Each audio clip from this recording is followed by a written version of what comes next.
අයිබෝන් යාළුවනේ ඔන්න අද මොටිවේෂන් වීඩියෝ එකක් අරගෙන අපේ YouTube channel එකෙන් මම ආවා ඔයාලා හමුවට. ඉතින් අපේ YouTube channel එක තාමත් ඔයා subscribe කරලා නැත්නම් subscribe කරලා එකතු වෙන්න කියලා ආදරෙන් මතක් කරනවා. අමතක කරන්න එපා මේ වීඩියෝ එක like එකක් comment එකක් දාගෙන යන්න. අද දවසදී අපි බලන්න ඕනේ නිකම් දවසක් විදිහට නෙවෙයි.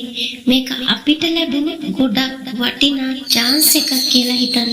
බුදුහාමුදුරුවෝ අපිට කියලා දුන්නේ ජීවිතය කියන්නේ හැම තත්පරෙම වෙනස් වෙන හැම මොහොතෙම වටින දෙයක් කියලානේ. ඒ නිසා අද උදේ ඇහැරුණු වෙලේ ඉඳන් හවස නිින්දට යනකම් ගත කරන හැම තත්පරයක්ම අපිට පුළුවන් යහපත් දෙයක් කරන්න. හොඳ පුරුදු හදාගන්න. නැත්තම් හිතේ තියෙන තරහවක දුකක් අයින් කරගන්න. අපි හැමෝටම ඇතුලේ විශාල ශක්තියක් තියෙනවා. අපේ හිතේ විශාල ශක්තියක් තියෙනවා. ඒක තමයි බුද්ධ ශක්තිය කියලා කියන්නේ. ඒ කියන්නේ බුදුහාමුදුරුවෝ පෙන්නපු විදිහේ ඉවසීම, කරුණාව සහ නොසලෙන කැපවීම අපේ ඇතුලේ තියෙන මහ විශාල ශක්තිය. ඉතින් අද ඔයාට මොන වගේ ප්‍රශ්න ආවත් පොඩ්ඩක් හිතන්න. අනේ මට මේක කරන්න බෑ කියලා හිතනවා වෙනුවට මගේ ඇතුලේ තියෙන ශක්තියෙන් මම මේක කොහොම හරි කරනවා කියලා හිතන්න.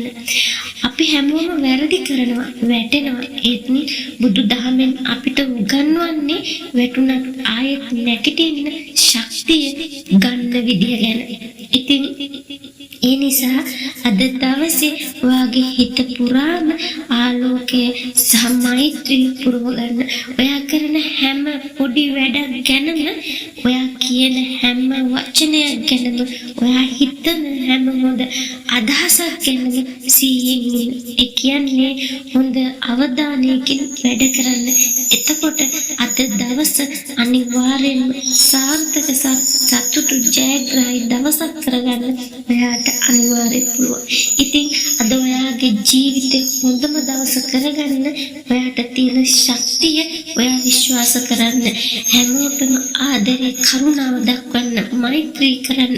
ඔයා ගැන ඔයා හොඳින් බලාගන්න. ඒ කිව්වේ ඔයාට ඔයා ආදරේ කරන්න.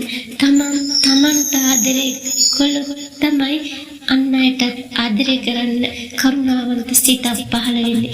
ඉතින් ඒ නිසා හැම මොහොතෙම තමන්ගේ ශරීරයට, තමන්ගේ මනසට, තමන්ගේ සිතට ප්‍රිය උපදවන දේවල් කරන්න. එතකොට අපිට මුළු දවසම සාර්ථක කරගන්න පුළුවන්. ඉතින් මම හිතනවා අදගෙන මේ වීඩියෝ එකත් ඔයාට වැදගත් වෙයි කියලා. එහෙනම් වීඩියෝ එක ලයික් එකක් දාලා, කමෙන්ට් එකක් දාලා අපේ YouTube channel එක subscribe කරලා දිගටම මාත් එක්ක එකතු වෙලා ඉන්න කියලා ආදරෙන් මතක් කරනවා. ඔයාලා හැම දිනකටම ජයග්‍රහී වාසනාවන්ත පිරු සුබම සුබ දවසක් වෙන්න කියලා හදවතින්ම ප්‍රාර්ථනා කරනවා.